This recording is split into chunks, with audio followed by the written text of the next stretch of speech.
Assalamualaikum warahmatullahi wabarakatuh. Halo anak-anak, bagaimana kabar kalian hari ini? Semoga sehat walafiat. Jumpa lagi dengan Ibu Dita Kodarianti. Kita akan belajar geografi. Untuk memahami dan mengerjakan tugas dengan baik, kalian harus menyimak video sampai selesai.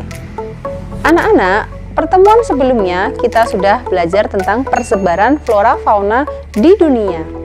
Nah, untuk pertemuan hari ini kita akan belajar tentang pemanfaatan keanekaragaman hayati serta konservasi flora fauna di Indonesia. Pembahasan kita yang pertama adalah keanekaragaman hayati.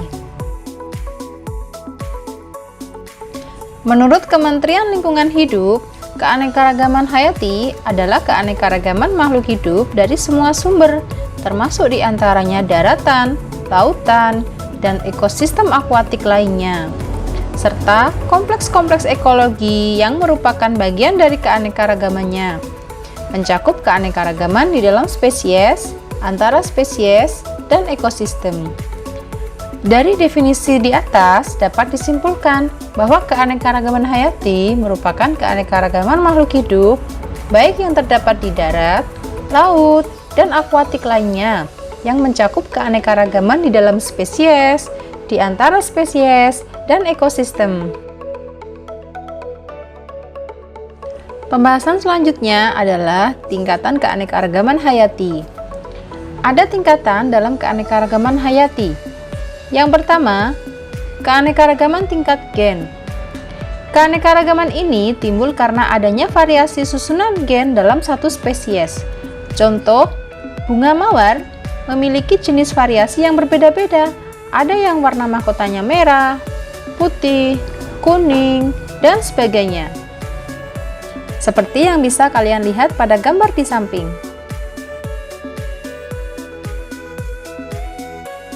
Yang kedua adalah keanekaragaman tingkat jenis atau spesies.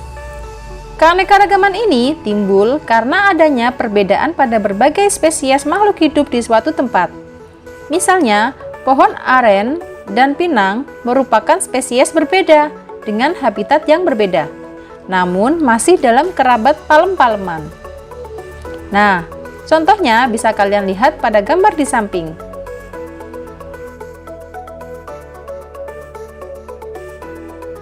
Yang ketiga adalah keanekaragaman tingkat ekosistem. Keanekaragaman ini timbul karena adanya interaksi antara lingkungan abiotik tertentu dengan sekumpulan makhluk hidup tertentu. Contohnya bisa terjadi pada ekosistem sungai, ekosistem terumbu karang, ekosistem hutan. Nah, lebih jelasnya bisa kalian lihat pada gambar di samping.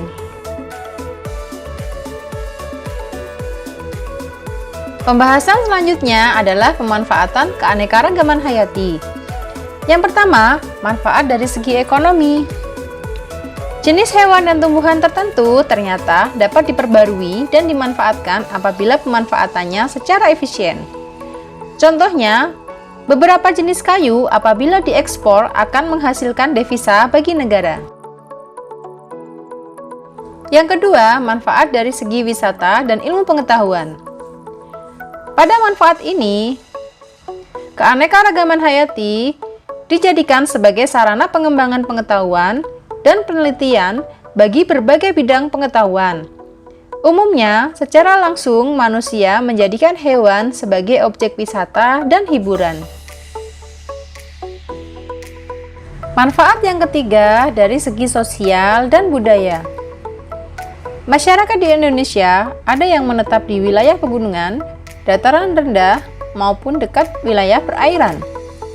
Setiap masyarakat pasti memiliki kepercayaan tersendiri mengenai alam, jadi mereka akan membuat suatu aturan.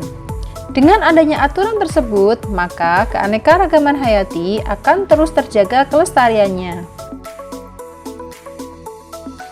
Manfaat yang keempat yaitu manfaat dari segi ekologi. Selain berfungsi untuk menunjang kehidupan manusia, keanekaragaman hayati memiliki peranan dalam mempertahankan keberlanjutan ekosistem. Nah, Bagi manusia, keanekaragaman yang tinggi merupakan plasma nutfah untuk dimanfaatkan di kemudian hari. Pembahasan selanjutnya adalah konservasi flora dan fauna. Yang pertama adalah hutan lindung. Hutan lindung adalah hutan yang berfungsi untuk melindungi kawasannya dan sebagai pelindungan air dan tanah untuk menjaga kehidupan flora dan fauna yang ada di dalamnya. Contoh hutan lindung yang ada di Indonesia yaitu Hutan Lindung Sungai Wain, Hutan Lindung Wehea, dan Hutan Lindung Alas Ketu. Yang kedua adalah cagar alam.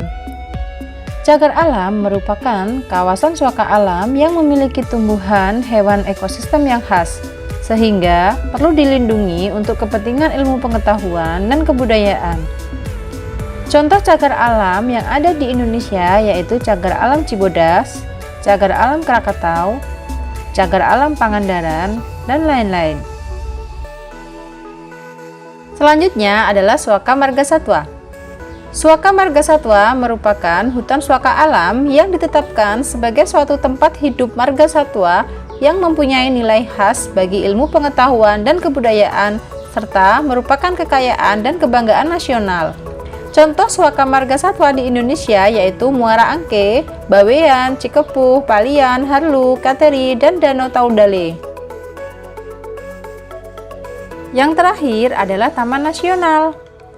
Taman Nasional merupakan kawasan pelestarian alam, baik daratan maupun perairan yang memiliki ekosistem asli, dikelola dengan sistem zonasi. Contoh taman nasional yang ada di Indonesia yaitu Taman Nasional Ujung Kulon, Taman Nasional Pulau Komodo, dan masih banyak yang lainnya. Anak-anak, itu tadi materi kita hari ini. Semoga kalian memahami materi tentang pemanfaatan keanekaragaman hayati serta konservasi flora fauna di Indonesia dengan baik. Jangan lupa untuk selalu melaksanakan protokol kesehatan dari pemerintah, yaitu memakai masker, jaga jarak, dan cuci tangan pakai sabun. Terima kasih. Wassalamualaikum warahmatullahi wabarakatuh. Sampai jumpa.